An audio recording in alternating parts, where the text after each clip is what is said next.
I am a crier. If there's an emotional film, I will cry at it, which is why I tend to steer clear of films that I know are going to be emotional. Unfortunately, I will always watch everything that Robin Williams has ever done, and that includes What Dreams May Come. I also need to say that I am a spiritualist with a deep love of the afterlife. So I kind of had to watch What Dreams May Come. And I don't regret watching it, but I basically cried from the first minute, and I will never watch it again because it broke me. Very emotional.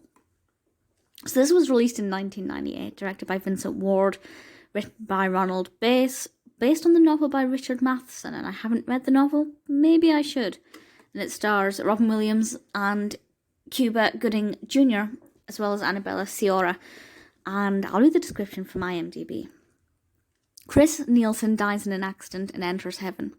But when he discovers that his beloved wife Annie has killed herself out of grief over the loss, he embarks on an afterlife adventure to reunite with her.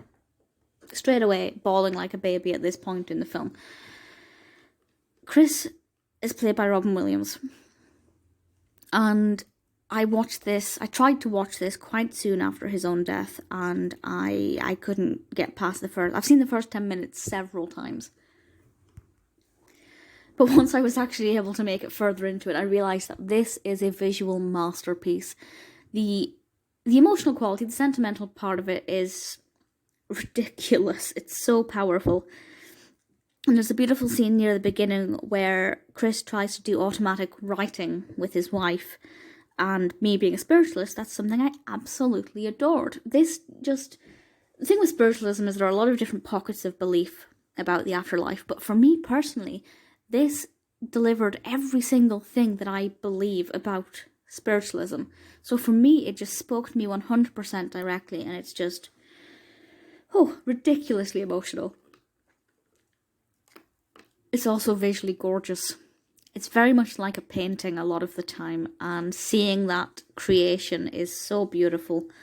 And the journey that Chris goes on is absolutely beautiful, particularly when he meets Albert. He meets up with Albert, and seeing them interact together is lovely. That's Cuba Gooding Jr. Ultimately, though, this is a beautiful film about a married couple in the afterlife and what life is like after you die. There's obviously a lot of spiritual belief in this. You may not believe a lot of it, but I still think you'll enjoy the visual beauty of it. But in terms of it being a lovely narrative, it's so gorgeous. And I won't say kind of how it ends or what happens, but for me, I didn't really care about the development of the narrative. The concept was amazing. The execution was more than I ever could have hoped for. It's one of the most beautiful films I've ever seen. And it saddens me that I can't watch it again, because it broke me enough. It's Robin Williams' finest film. Maybe one of his most underrated. What Dreams May Come broke me, but it also built me.